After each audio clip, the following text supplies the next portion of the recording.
kajian tentang bikin kurban sebenarnya adalah kajian yang terulang-ulang setiap tahunnya. Sebab setiap tahun kita menyelenggarakan penyembelihan hewan kurban, maka setiap tahun juga kita membahas tentang kurban. Maka agar pemahaman kita tidak hanya mengulang-ulang yang sebelumnya saja, hari ini kajiannya lebih kepada kajian tentang hukum-hukum syariahnya. Kita tidak lagi bicara tentang fadilah atau keutamaan atau janji-janji surgawi, pahala dan sebagainya, tapi kita bicara tentang hal-hal yang lebih bersifat teknis di lapangan. Karena kajian fikih itu memang kajian teknis sesungguhnya. Jamaah yang dimuliakan Allah, saya akan mulai dari hukum. Menyembelih kurban umumnya oleh para ulama dihukumi bukan wajib, tapi hukumnya sunnah. Ada yang mengatakan sunnah biasa, tapi kebanyakannya mengatakan sunnah muakkadah.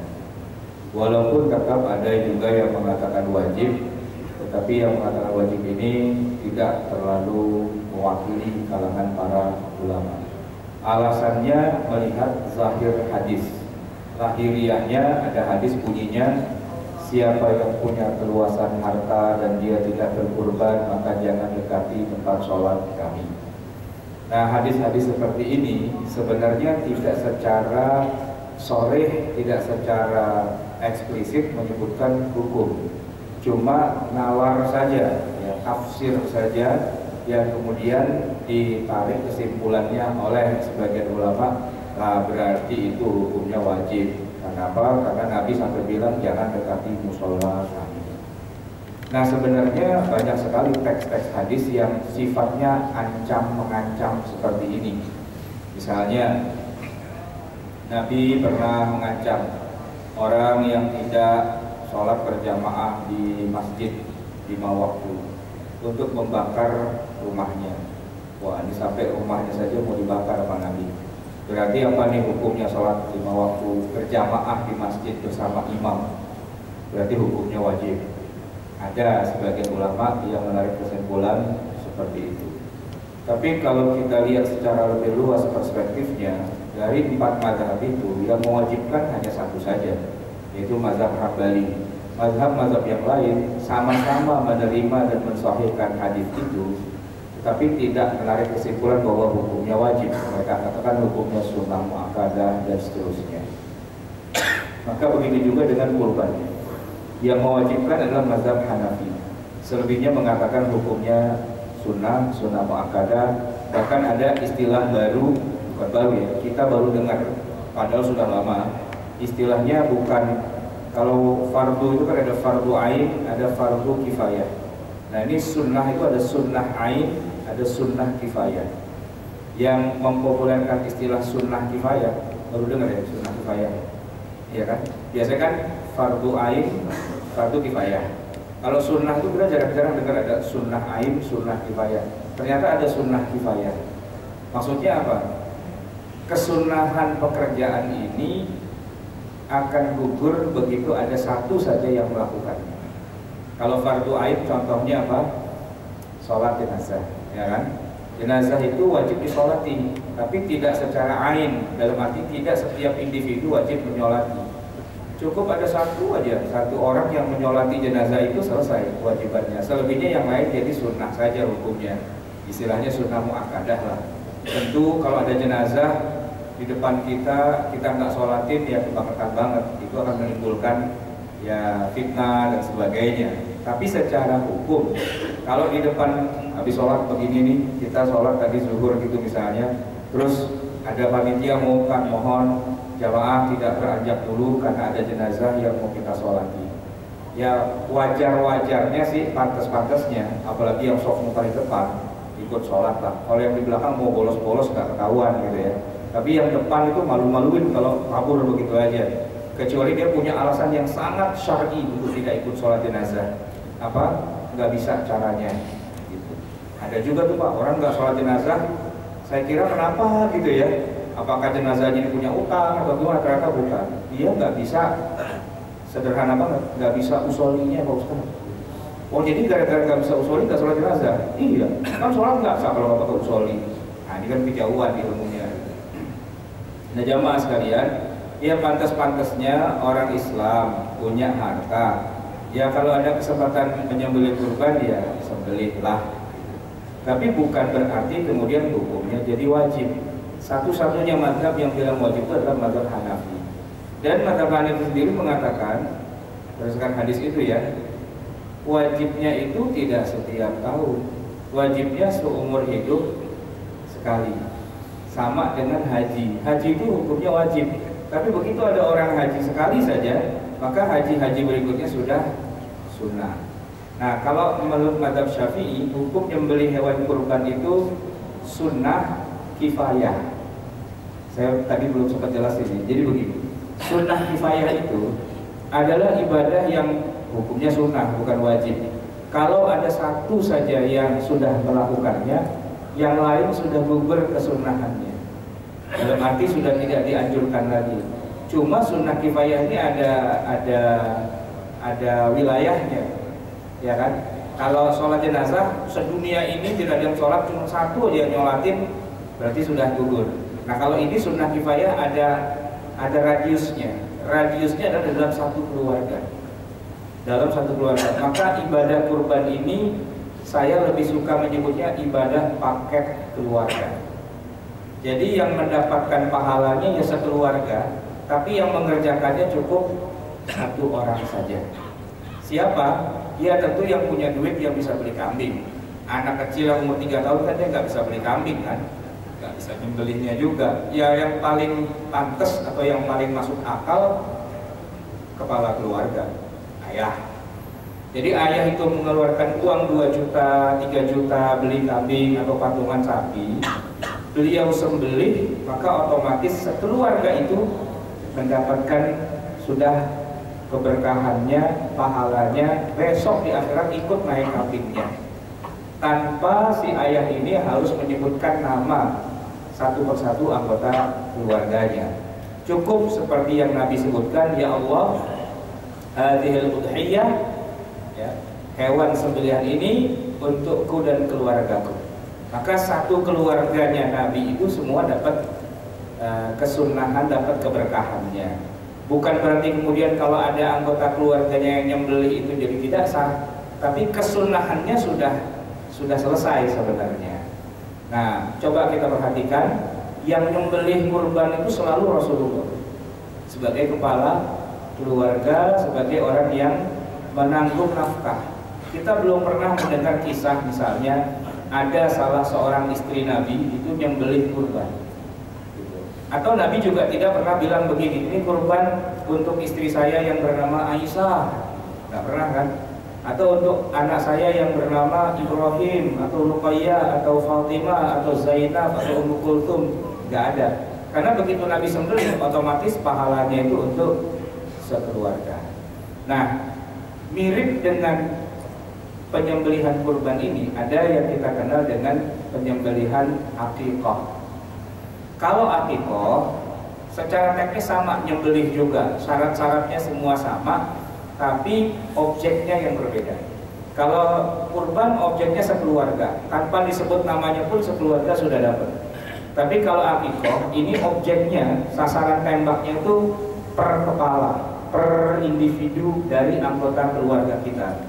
Harus disebut siapa ini yang kita akikahi. Kalau kurban nggak perlu disebutkan siapa yang kita kurbani, otomatis ya sekeluarganya. Ya tentu kalau dia punya keluarga, kalau dia sebatang kara, jomblo abadi gitu ya, ya udahlah untuk dirinya saja gitu kan. Ini nggak punya, anak nggak punya, miskin banget gitu ya. Nah, iya udah pahalanya dia pegang sendiri aja. Nanti di akhirat naik kambing sendirian. Yang lain sekeluarga gitu ya, dia naik kambing sendirian karena belum nikah. Ini bukan nyindir yang belum nikah, dulu gitu ya. Kemudian kalau akikah itu begitu ada satu anggota keluarga masuk, kita sembelihkan akikah. Setiap ada yang masuk, sembelihkan. Yang masuk itu maksudnya dia nongol lahir ke dunia. Di hari ke-7 itu kita sembelihkan. Ya apalagi kalau dia laki-laki gitu ya, disunahkan double, 2 kambingnya. Tapi 1 pun nggak apa-apa. Nah, sembelihkan. Setiap lahir sembelihkan, setiap lahir sembelihkan. Tapi sama dengan kurban, akikoh juga hukumnya bukan wajib, sunnah juga. Walaupun memang ada hadis juga yang lahiriahnya itu buat sebagian orang dianggap itu mewajibkan. Setiap bayi yang lahir ke muka bumi maka dia tergadaikan dengan akikohnya. Lalu sebagian kelompok, sebagian kalangan menafsirkan secara harfiah saja. Berarti akikah itu wajib. Kalau ada orang mati belum diakikahin, itu nyawanya, ya rohnya masih gantung antara surga dan neraka, katanya begitu. Ya tentu itu pemahaman yang keliru besar. Gitu. Sebab apa? Sebab para fuqaha itu mereka memang para pakar dalam menarik kesimpulan hukum. Tidak ada satupun dari 4 mazhab besar itu yang mengatakan menyembelih akikoh itu wajib. Kecuali Mama Dedeh aja kadang-kadang suka ngomong sembarangan gitu ya, pagi-pagi di TV gitu. Itu kalau kita kritisi, kita tanya mana dalilnya dan siapa yang mengatakan, kita bisa jawab juga. Tidak, menyembelih akikoh itu hukumnya sunnah juga, tidak merupakan kewajiban. Bahkan kesunnahannya pun memudar seiring dengan usia. Ketika bayi usia 7 hari, ya itu memang waktunya yang tepat, karena begitulah Rasulullah mengajarkannya. Nggak punya duit saat itu mungkin ditunda 2 minggu, 3 minggu, masih masuk akal lah, masih bayi. Tapi ketika bayinya sudah usia 72 tahun, itu bukan bayi lagi, udah ubanan, gitu kan? Dan tidak perlu lagi kemudian disembelihkan akikoh. Walaupun ada sebagian ulama yang membolehkan, masih berlaku katanya. Ya silakan saja. Cuma kita tidak menemukan dalil atau riwayat dari Nabi. Misalnya Nabi nyuruh Abu Bakar atau Umar, Abu Bakar sembelih itu akikoh. Ente kan dulu kecil belum diakikohin, nggak pernah begitu. Yang jelas Abu Bakar, Umar belum pernah diakikohin sejak kecil, ya kan? Termasuk Nabi sendiri juga kecilnya nggak pernah diakikohin. Siapa yang mau akikohin? Orang bapaknya udah meninggal, ya kan? Ibunya aja miskin gitu. Dia punya kakek, kakeknya miskin juga. Punya paman Abu Thalib miskin juga. Boro-boro nyembelih akikoh, ya kan? Nah, ketika Nabi sudah dewasa, sudah besar, ya beliau jadi saudagar, beliau jadi nabi, jadi rasul, mimpin perang, punya banyak ghanimah. Kita belum pernah mendengar Nabi menyembelih kambing. Ada apa yang Rasul menyembelih kambing tuh, Ben? Dia nih dulu saya kecil belum diakikohin, sekarang saya akikohin diri saya sendiri. Nggak ada hadis bunyinya seperti itu, ya kan? Kalau melihat kesunahannya, setidak-tidaknya kesunahannya jadi memudar seiring dengan anak itu semakin besar, dan hukum aslinya pun juga bukan kewajiban. Sama akikah, kurban, dua-duanya bukan kewajiban. Cuma kalau kita punya kelebihan harta, disitulah kita bisa menanggung pahala yang cukup besar. Hadis yang mengatakan seorang anak itu digadaikan berdasarkan akikohnya, artinya akikohnya apa tidak, itu oleh para ulama banyak ditafsirkan seperti ini, bahwa nanti orang tuanya, karena dia tidak menjalankan katakanlah ritual-ritualnya itu, boleh jadi nanti kalau anaknya sudah besar, harusnya anak ini bisa memberikan syafaat atau bantuan kepada orang tuanya di yaumil qiyamah, maka itu menjadi terhalang atau tersendat, dan sekian banyak penafsiran yang lain. Nah, jamaah sekalian yang dimuliakan Allah, itu yang pertama. Yang kedua, kita bicara penyembelihan hewan kurban ini, tadi kan pertama adalah hukumnya sunnah muakkadah atau sunnah kifayah gitu. Nah, yang kedua kita bicara tentang dimensi penyembelihan hewan kurban. Jamaah sekalian, ibadah dalam Islam itu sering dibagi dua oleh para ulama. Ada ibadah formal, ibadah ritual gitu ya, dan ada ibadah sosial atau ibadah yang teknis. Yang formal itu anggaplah sholat, haji gitu ya. Nah, yang teknis itu misalnya kita ya melakukan sesuatu yang bermanfaat, yang tidak ada kaitannya dengan ritual ibadah, tapi bermanfaat baik buat kita, buat manusia, dan buat siapa, dan itu menghasilkan pahala. Nah, jadi ada ibadah ritual, ada ibadah sosial. Sekarang yang jadi pertanyaan, kira-kira di manakah posisi ibadah menyembelih hewan kurban? Di ibadah ritualkah atau di ibadah sosial? Banyak orang berpikir bahwa kurban itu adalah ibadah sosial. Padahal kalau kita telisik lebih dalam, kita bedah dengan pisau analisa yang tajam, sesungguhnya semua malah mengisyaratkan sebaliknya. Ritual itu lebih dominan daripada sosialnya dalam ibadah kurban. Saya kasih beberapa clue-nya. Pertama, kita lihat dari sisi sejarah. Ketika Nabi Ibrahim alaihissalam sebagai orang yang pertama kali diperintah untuk melakukan ibadah satu ini, kurban, saya tanya, apakah tujuan kurbannya Nabi Ibrahim itu untuk membantu fakir miskin, untuk mengentaskan kemiskinan, memberi makan orang lapar dan sebagainya, ataukah itu ritual ibadah? Ritual. Karena yang disembelih itu bukan kambing. Nabi Ismail anaknya sendiri, kagak masuk akal. Masa Ismail, karena si anak kecil ya, disembelih terus dagingnya dibagi-bagi tetangga, kan nggak masuk akal banget. Ya, ini adalah ibadah ritual untuk menguji, mengetes sejauh mana kesabaran Nabi Ibrahim.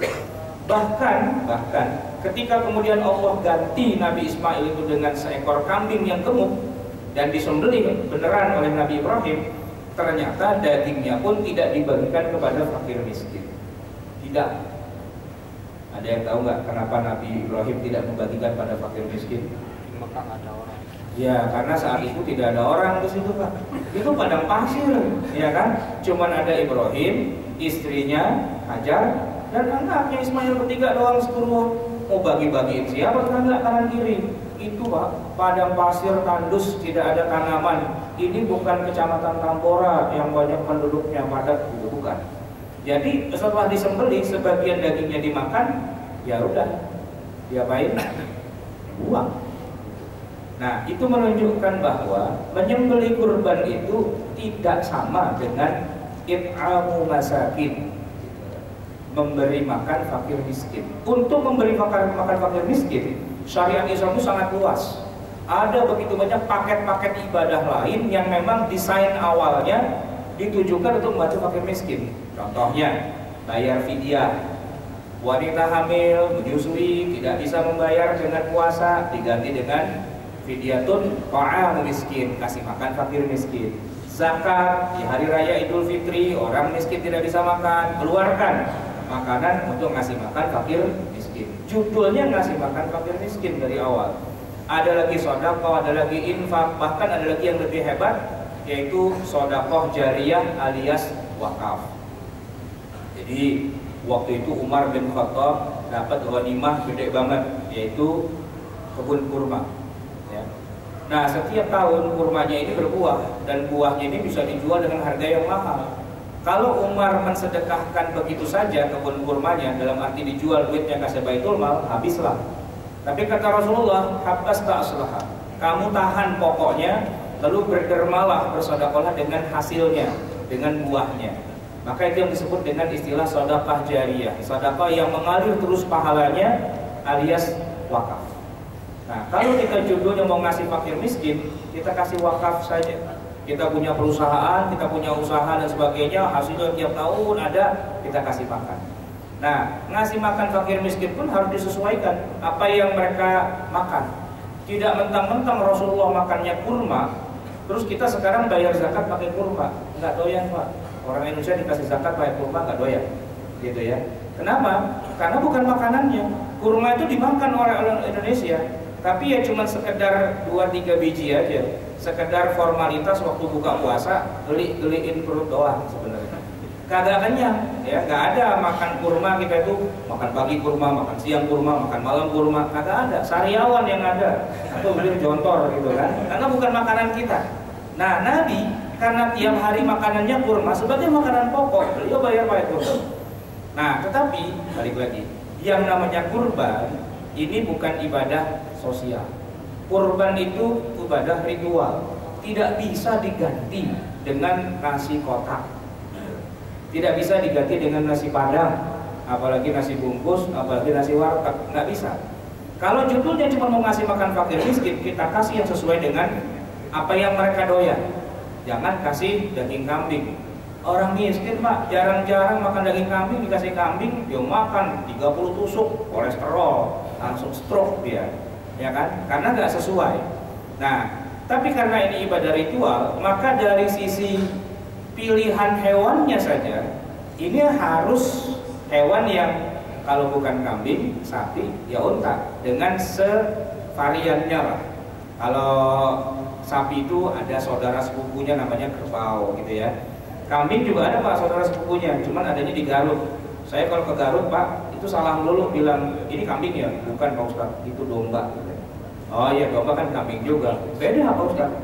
domba, kambing, kata orang Garut gitu kan. Ah terserah ente lah mau gimana kayak, pokoknya itu gitu kan. Nah onta itu juga Pak, onta itu ada yang berpunuk satu, ada yang berpunuk dua, ya pokoknya masih satu spesies lah begitu. Itu. Tapi di luar itu sudah tidak sah untuk dikurbankan. Wah onta kurang gede, sapi kurang gede, gimana kalau kita nyembelih gajah? Nggak bisa. Gitu. Kan paus gitu kan gede ya, nggak bisa. Atau daripada makan kambing kolesterol kita ganti deh dengan ayam atau bebek, nggak tanggung-tanggung 200 ekor kita sembelih, ya kan? Biar semua orang pada makan. Ya nggak bisa juga, karena tujuannya bukan it'amu masakin, bukan untuk memberi makan fakir miskin. Ya memang ada bagian buat orang miskin, tapi kan itu cuma sepertiga, ya kan? Selebihnya justru kita yang nyembelih disuruh makan, kita yang nyembelih disuruh menghadiahkan kepada tetangga kanan kiri dan sebagainya. Bahkan orang yang kaya pun itu boleh ikut makan. Tetangga saya kemarin Pak, dia tahun lalu nyembelih seekor kambing. Begitu dia sembelih, dia ambil dagingnya itu setengah kilo, daging kambing setengah kilo, masukin kantong kresek, dia anterin tetangganya. Yang kebetulan tetangganya itu lebih kaya. Pas dia datang ke rumahnya, ternyata tetangganya itu lagi nyembelih juga. Ya, nyembelih juga dia, berarti kan kaya. Dan begitu dilihat bukan kambing, sapi 7 ekor. Banyakkan tetangganya gitu kan. Maka dia kasih juga, itu boleh hukumnya. Begitu pulang dibawain lagi kantong 5 kilo untung. Boleh? Boleh. Karena memang judulnya bukan it'amu masakin saja, malah yang nyembelih itu disunnahkan untuk memakannya. Itu yang nyembelih disunnahkan untuk menghadiahkannya. Bahkan sebagian ulama membolehkan daging kambing yang kita sembelih itu untuk diberi makan kepada orang yang agamanya bukan Islam. Itu kalau dalam istilah zakat nggak boleh zakat Pak. Kita zakat ngasih fakir miskin nih 3,5 liter beras gitu kan, kita datang ke rumahnya, kita anterin, kita suruh masak dah. Begitu masak kita ikut makan di situ, nggak boleh. Itu kan zakat kita, masa kita ikut makan lagi nggak terus ikut itu kan?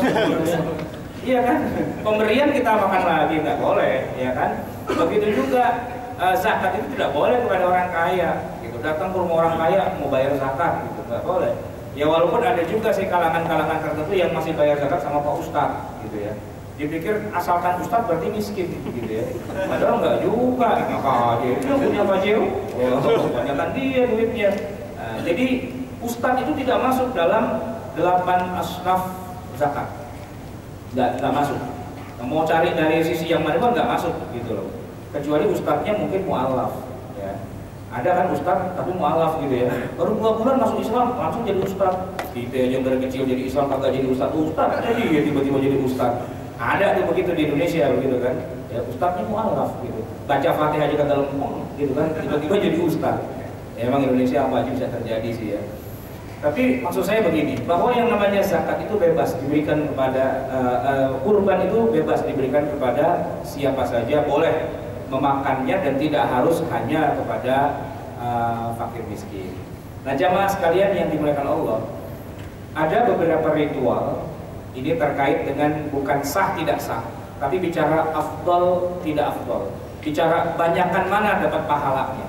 Kalau bicara sahnya sih ya gampang Pak, kita SMS aja, SMS banking, kirim ke nomor rekening sekian sesuai yang ada di iklan, zreng, nah terkirimkan duitnya ke pihak panitia atau penyelenggara, maka otomatis kita sudah kurban itu namanya gitu. Walaupun nggak pernah ketemu sama kambingnya, nggak pernah bersaling tatap menatap gitu ya, tidak pernah mengelusnya, tidak pernah merawatnya, tidak pernah menyembelihnya, tidak pernah melihat kucuran darahnya.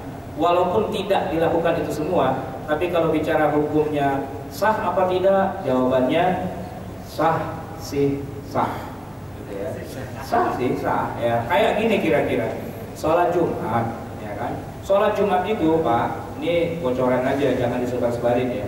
Seandainya antum datang ke tempat sholat Jumat terlambat, saya nggak bilang siapa ya, pokoknya sono deh yang jauh gitu, nggak di sini. Kalau sini mah datang dari awal 6:30 udah ngumpul di sini. Datang terlambat Pak, begitu masuk masjid itu khutbah udah selesai, imam udah takbiratul ihram, udah rakaat kedua, terus kita masuk kuculuk, ya udah pada sholat gitu kan. terus kita langsung takbiratul ihram. Asalkan imam belum bangun dari rukuk di rakaat yang kedua, artinya kita masih dapat 1 rakaat sama imam, itu kita sudah dapat, udah sah Jumatan kita. Nanti begitu imam salam kan kita kurang 1 tuh. Nah, kita ulangi 1 lagi rakaat, salam, selesai. Kita sudah menjalankan sholat Jumat walaupun ketinggalan 1 rakaat, walaupun ketinggalan khutbah sama sekali nggak dengar. Ya, jadi mendengarkan khutbah itu bukan syarat sahnya sholat. Sebab kalau jadi syaratnya sholat, waduh, banyak banget Pak yang nggak sah sholatnya, sholat Jumatnya, kan pada tidur itu. Ya tahu lah kan saya baca itu kan, barakallahu li wa lakum fil Qur'anil azim, itu kelihatan Pak dari posisi begini terus amin itu kelihatan.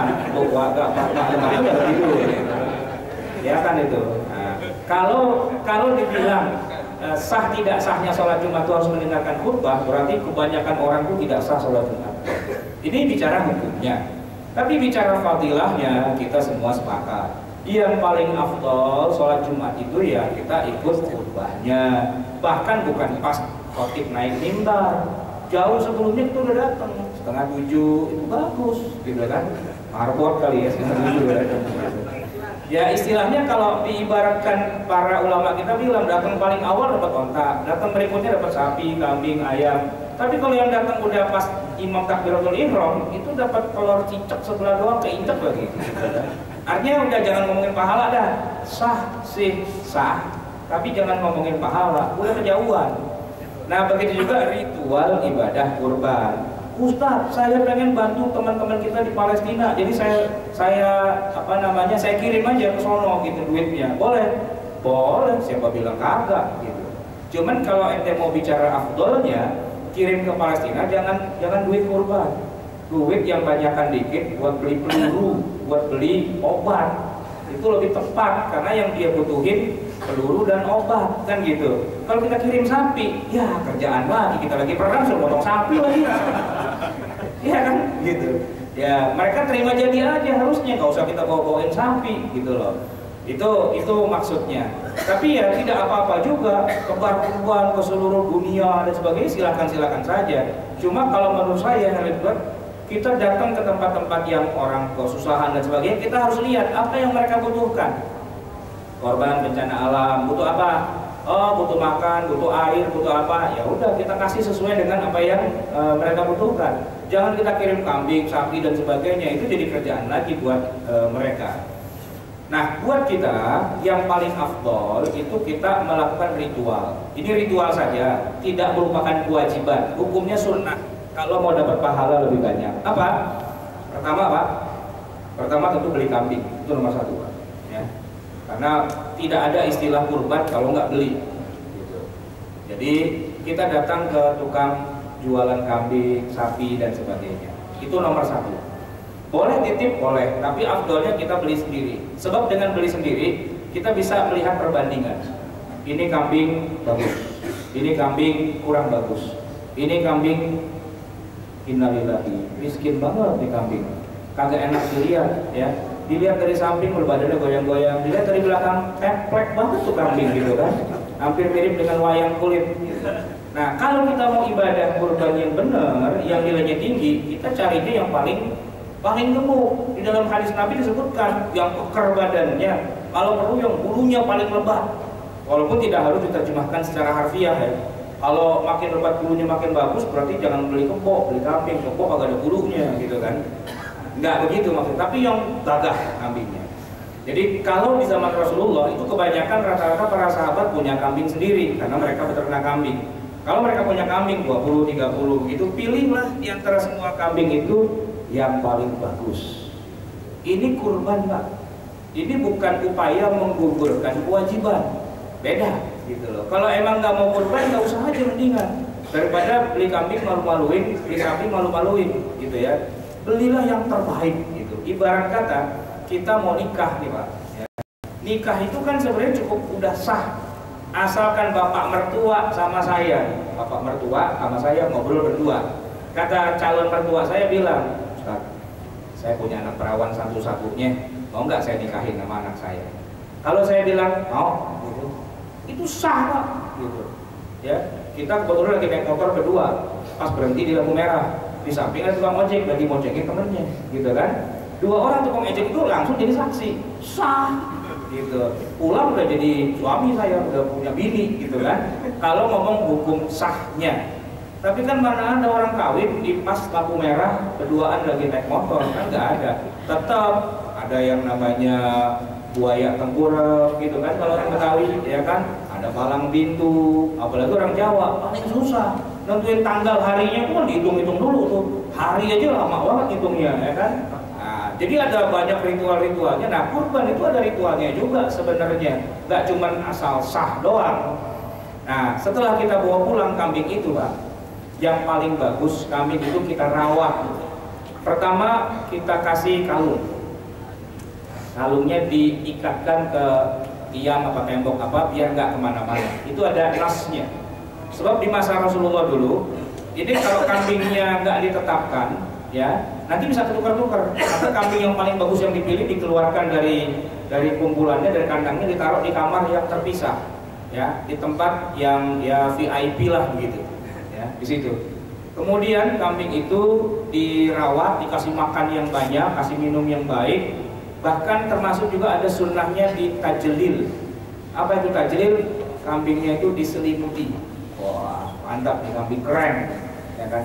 Kayak kita lihat orang pacuan kuda itu, kan kuda-kudanya itu dirawat sedemikian rupa, kan dimandiin, disisirin, di apa. Cuman yang enggak pedicure manicure aja yang enggak gitu ya.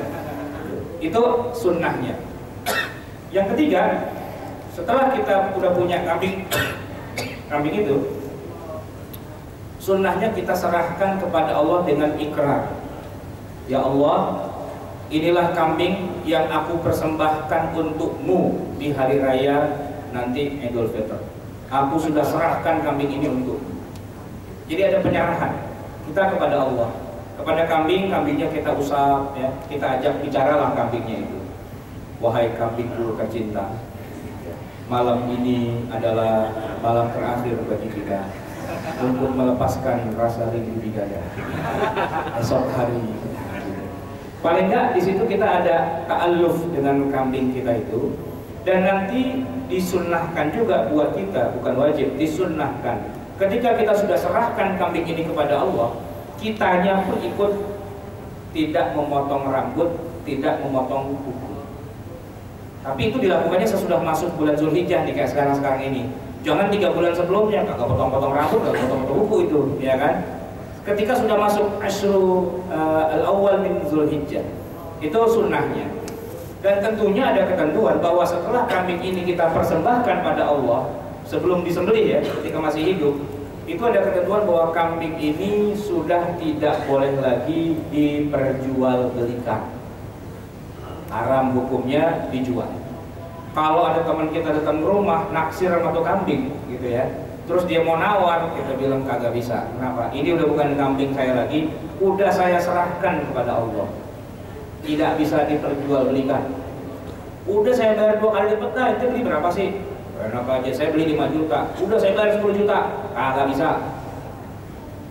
Kenapa? Karena sudah bukan milik kita lagi.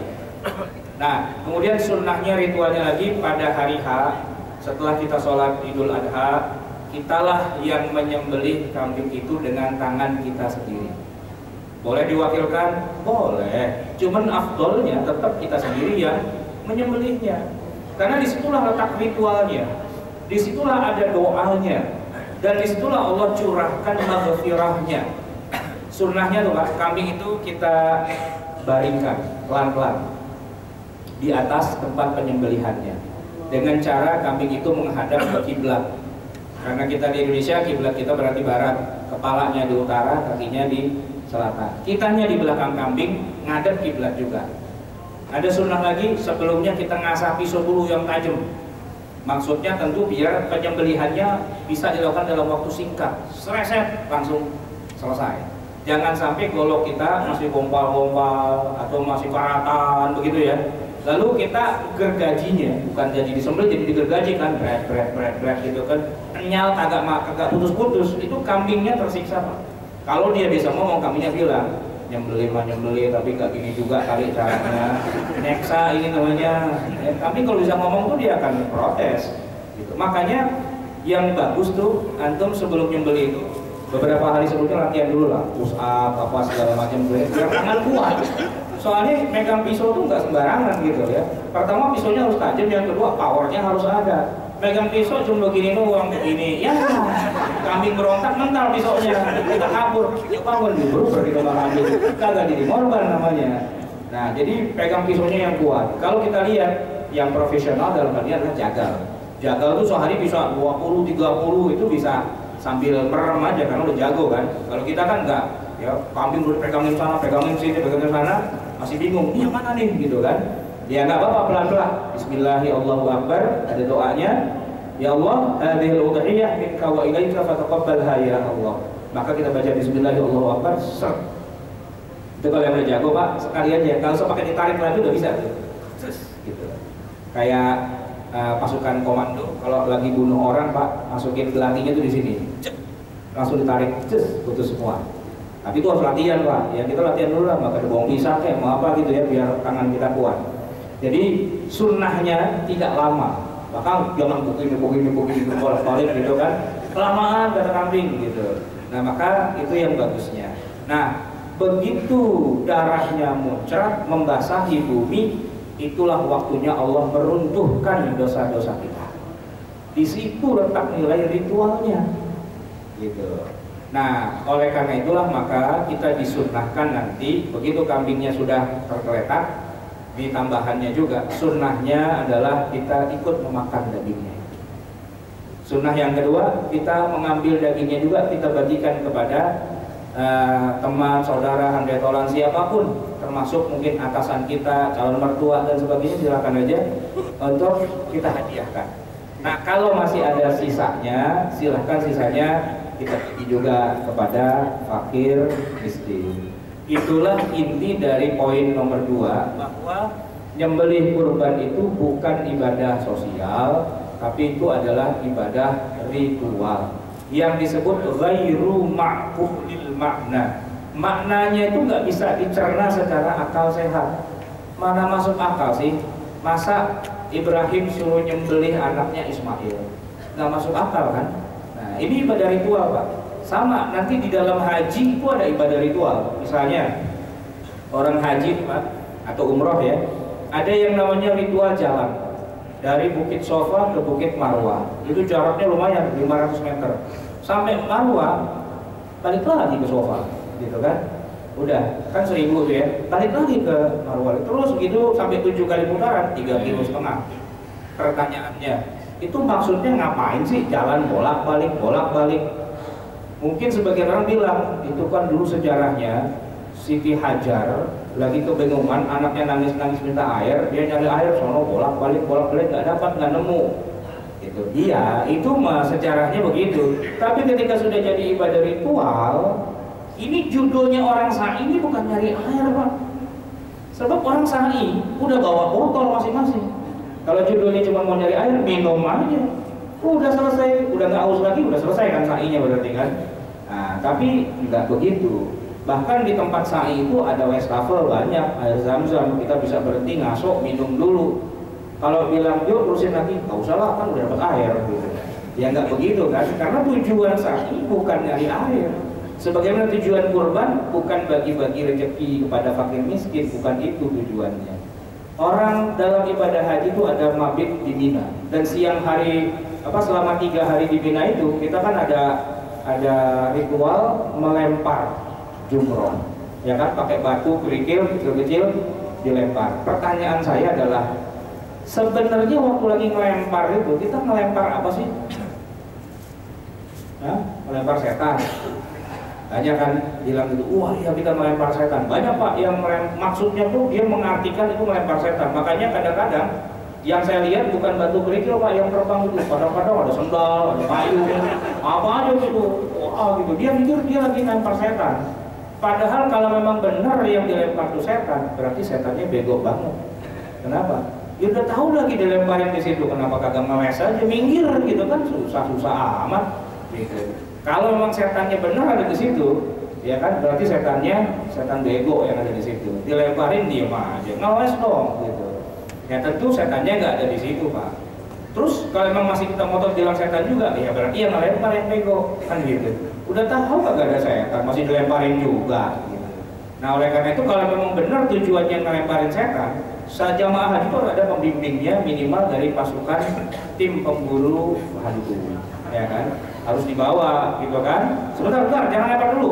Saya terawang dulu nih, gitu kan? Nggak ada setannya, nggak di sini, pindah situ, pindah, sono. Lemparin setannya pindah lagi terus aja buru-buruan sama setan, gitu kan?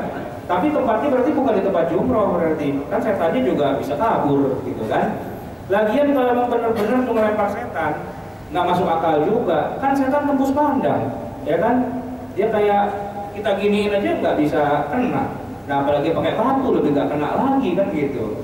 Nah maka sebenarnya ritual melempar jumroh itu bukan melempar setan, tapi Allah Subhanahu wa Ta'ala, Tuhan yang Maha Agung itu maunya disembah dengan cara kita melakukan gerakan itu.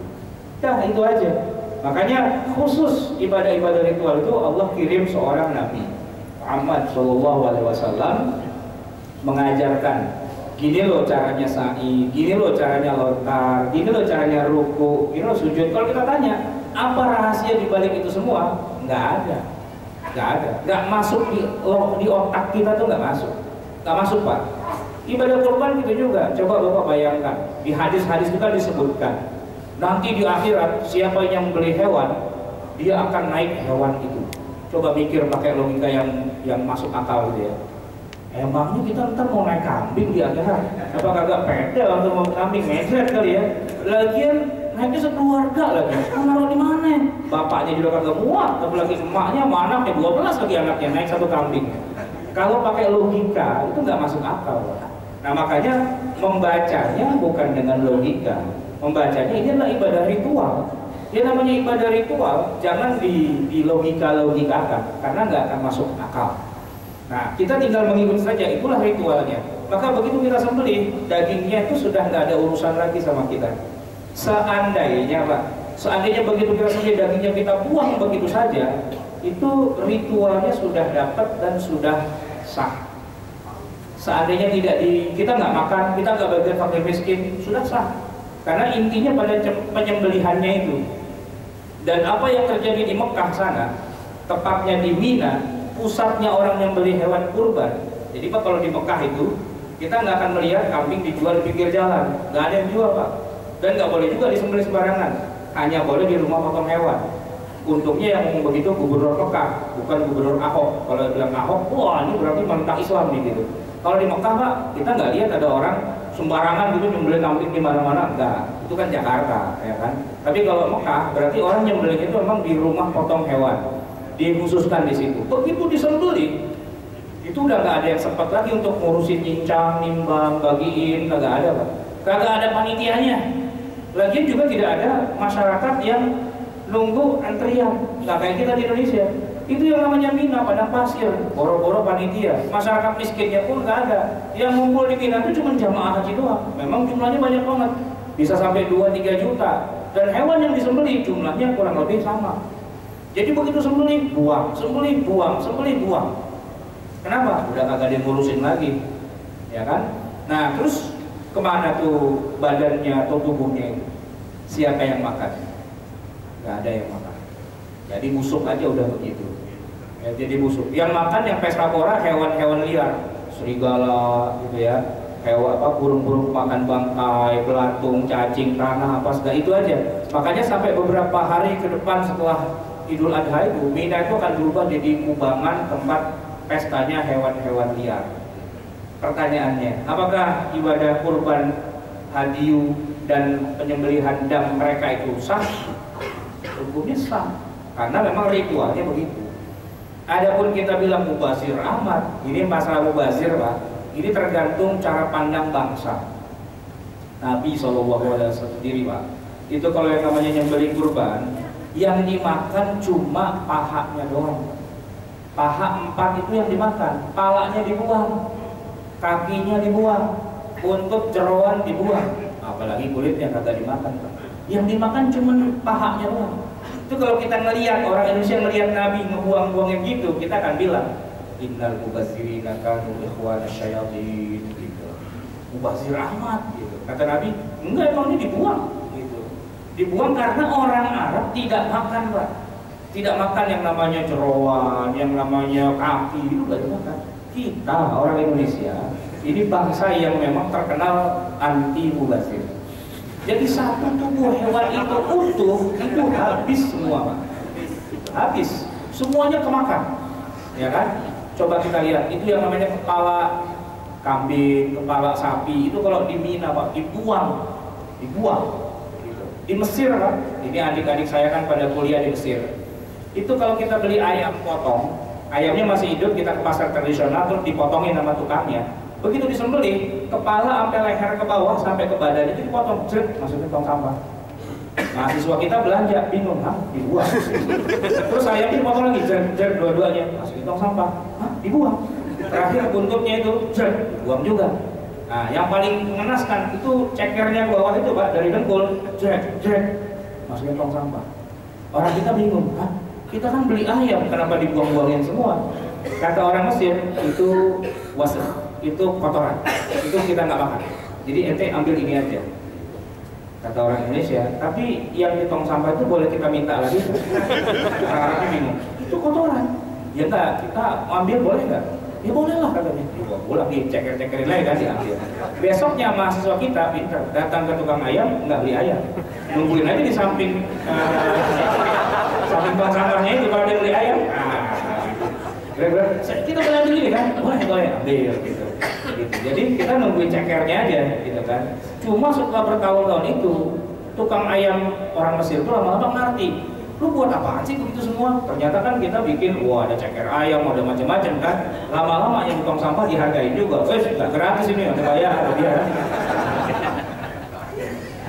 Ini kan masalah cara pandang gitu kan.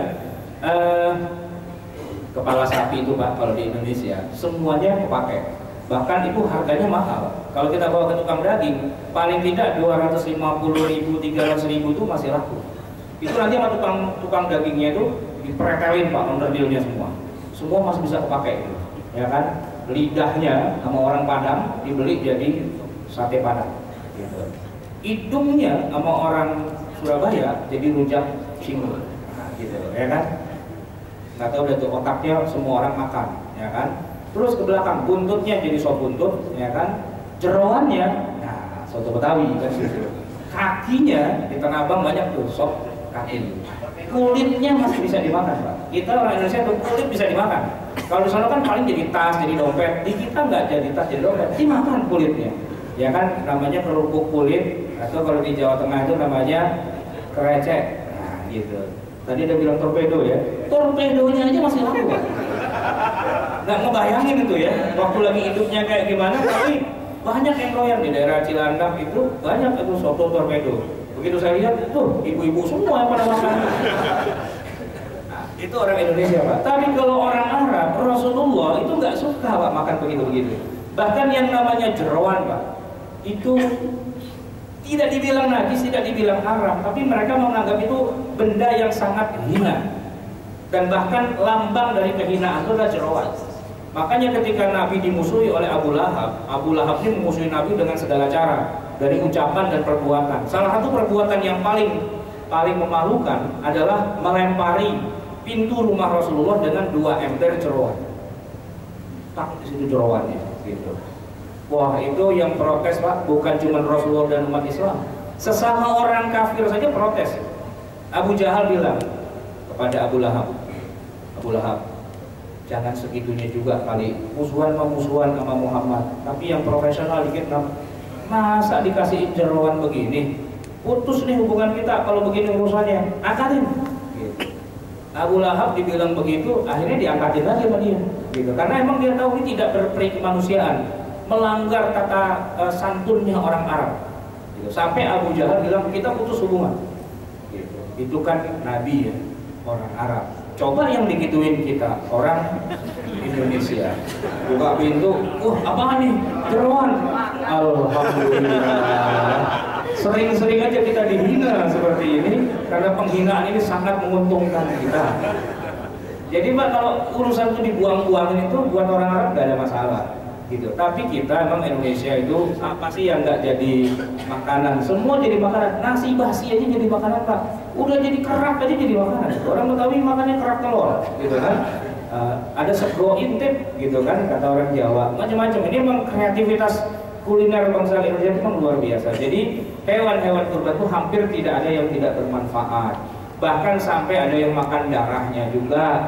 Ada marus dan sebagainya. Itu orang Indonesia gitu kan. Nggak ada orang Arab makan marus. Biar kata orang Arabnya kafir penyembah berhala, nggak akan dia makan marus gitu. Nggak gitu. Tetap aja dia punya adab. Ya oleh karena itu maka buat kita umat Islam Indonesia ini memang kita suka memanfaatkan dan hukumnya boleh Pak. Makan jeroan boleh, makan apa tadi lidah sapi boleh, semua boleh. Siapa saja boleh memakannya, cuma satu yang tidak boleh karena memang Nabi melarangnya, yaitu dijual. Dagingnya tidak boleh dijual, kulitnya tidak boleh dijual, tidak ada istilah jual-jual karena semua sudah milik Allah. Panitia mau ikut makan silahkan, gitu ya. Kemudian jagal mau ikut makan silahkan. Tapi yang tidak boleh panitia diupah dengan daging ini atau dengan kulitnya dengan apanya yang setelah dijual duitnya bagi-bagiin panitia, itu yang tidak boleh. Jagal boleh kita upah, bahkan wajib hukumnya. Namanya juga profesinya sebagai jagal. Kalau gratisan begitu siapa yang mau ngerjain? Tapi sejak awal kita wajib menanyakan kepada jagal itu, Pak, berapa biaya profesional jasa Anda? Per ekor kambing ini berapa? Kalau dia bilang minta 100.000, 200.000, kita bayar di luar dari kambingnya. Jangan kita bilang, ya udah Pak, Bapak ambil deh pahanya dua, itu sebagai upahnya. Nah itu tidak boleh. Ketidakbolehan itu nggak sembarangan Pak, karena Nabi sabdanya begini, man ba'a jilda udhiyatihi, orang yang menjual bukan daging, kulitnya aja dijual dari hewan kurbannya, fala udhiyata lahu, maka sembelihannya itu nilainya sudah bukan kurban lagi. Sembelihannya boleh dimakan dan boleh dibagikan, tapi namanya itu bukan kurban, namanya sedekah. Sedekah biasa, ya. Tidak ada nilai kurbannya. Kenapa? Karena ada proses jual beli di situ. Nah, kalau mau jual beli, kambingnya yang belum diikrarkan, yang belum disembelih, masih kambing dari kampung dijual sama tukang di pinggir jalan, tukang kambing. Kita tawar menawar, kita ambil untung, jualan lagi, boleh. Tapi ketika sudah dibeli sama calon pekurban, lalu dia sudah berikrar di hadapan Allah, ya Allah saya serahkan kambing ini, sejak itu kambing itu sudah tidak boleh lagi diperjualbelikan dead or alive, dalam keadaan mati atau dalam keadaan hidup, sudah tidak boleh diperjualkan lagi. Tidak boleh yang berkurban menjualnya, tidak boleh orang yang dihadiahkan itu menjualnya. Dia nggak bisa bilang begini, kan udah dikasih saya, berarti udah punya saya dong. Beda Pak, beda. Dikasih itu dalam konteks ini daging kurban. Maka ketika kita ngasih kepada siapapun, kita harus sebut, Pak, ini daging kurban. Itu maksudnya ente kagak boleh jual, gitu. Nah, boleh nggak daging kurban kita kasih ke tukang bakso? Boleh nggak? Boleh. Boleh. Dia boleh mengolahnya jadi bakso, tapi dia nggak boleh jual. Jadi hari itu baksonya gratis, ya kan?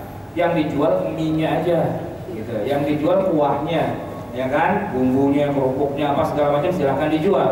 Tapi belinjirannya, pentolnya kata orang Jawa Timur, itu adalah daging kurban, tidak diperjualbelikan, jadi gratis. Intinya begitu. Nah, satu-satunya orang yang boleh menjual menurut para ulama berdasarkan dalil-dalil yang banyak itu adalah orang yang keadaannya fakir, miskin, nggak punya apa-apa. Ilustrasinya begini, boro-boro beras, ya, atau lauk pauk, kompor aja dia nggak punya di rumahnya, nggak punya apa-apa. Makan tuh sehari makan, seminggu kagak jelas, ya, tergantung ya nasib lah hari itu. Ini keadaannya sangat bad, poor sekali, miskin banget. Tiba-tiba hari raya Idul Adha, semua orang keingetan dia, ya kan? Pada bawain daging kambing, nggak tanggung-tanggung, paha kambing 1 biji, Satu masjid nganterin dia 1 paha, masjid yang lain datang lagi bawa lagi paha, terus itu dikumpulin ada 12 paha seharian gitu. Ini mau dimakan bagaimana? Boro-boro keras kagak ada, kompornya kagak ada, gimana mau matanginnya? Maksudnya kucing mau makan daging mentah begini, ya kan? Nah dalam kondisi yang sangat parah, gitu kan? Ini daripada busuk nih, ya boleh dia menukar. Mungkin ada yang bilang kenapa nggak taruh di freezer aja? Boro-boro freezer, orang kompornya kagak ada, gitu kan? Nah dia boleh menukar pahanya ini dengan beras. Dia boleh tukar dengan kompor, dengan gas, dengan lauk pauk dan sebagainya demi kemaslahatan dia sendiri dalam kondisi yang seperti itu karena dia fakir dan miskinnya. Tapi kalau kita diantarin paha kambing, yang kita punya semua apa-apa nggak dikasih paha kambing pun kita masih bisa hidup. Gitu. Itu kita tidak boleh menjualnya. Baik kita sebagai yang berkorban ataupun kita sebagai yang menerima.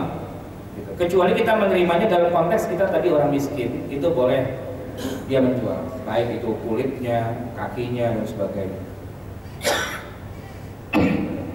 Maka buat panitia ini penting untuk diketahui bahwa panitia itu tidak berada pada posisi seperti dalam zakat itu amil, bukan. Panitia boleh mendapatkan upah, tapi tidak boleh dari tubuh hewan itu ngambil uangnya. Jadi harus dari sumber yang lain, entah dari pihak yang berkurban, atau dari pihak sponsor, atau dari pihak lain yang dia panitia ngambil selisih harga jual beli kambing. Panitia boleh nyambi sebagai jualan kambing. Tapi tidak boleh ketika kambing sudah disembelih, ya, itu kemudian dia jual apanya buat bagi-bagi panitia, itu hukumnya tidak boleh. Karena apa? Karena panitia sifatnya bukan amil. Kalau zakat memang ada amilnya. Disebutkan secara tegas. Innamas shadaqatu lil fuqara wal masakin wal 'amilina 'alaiha. Tegas dalam Al-Qur'an surat At-Taubah ayat 90. Tapi kalau yang namanya panitia penyembelihan hewan kurban apalagi jagal, dalilnya malah tegas bahwa haram hukumnya membayar amil panitia, jagal dan seterusnya itu dari hewan kurban. Maka Ali bin Abi Thalib itu dalam hadisnya tegas menyebutkan kami membayar jagal itu dari uang kami sendiri. Maka antum kalau mau numpang nyembelih di mana, jangan hanya ngasih kambingnya, ngasih juga biaya operasionalnya. Berapa biaya jagal dan sebagainya, tanya yang profesional. Jangan sampai keblejok kata orang Betawi. Main setor-setorin aja ternyata sama panitia yang itu semua kulit pala kambing semua dijual. Ini bukan masalah nilainya, tapi masalah panitia itu bukan berada pada posisi orang yang boleh menjual. Yang boleh menjual adalah orang miskin saja yang memang dia kesusahan dalam posisi yang sangat tidak bisa punya alternatif lain kecuali hanya dengan cara menjualnya. Baik, itulah jamaah sekalian yang saya sampaikan. Waktu kita sudah lewat dari jam 1. Kalau ada yang mau nanya nanti maju ke depan saja. Saya cukupkan sampai di sini. Adanallahu wa iyyakum ajma'in. Wassalamualaikum warahmatullahi wabarakatuh. Dipersilakan bagi para jemaah.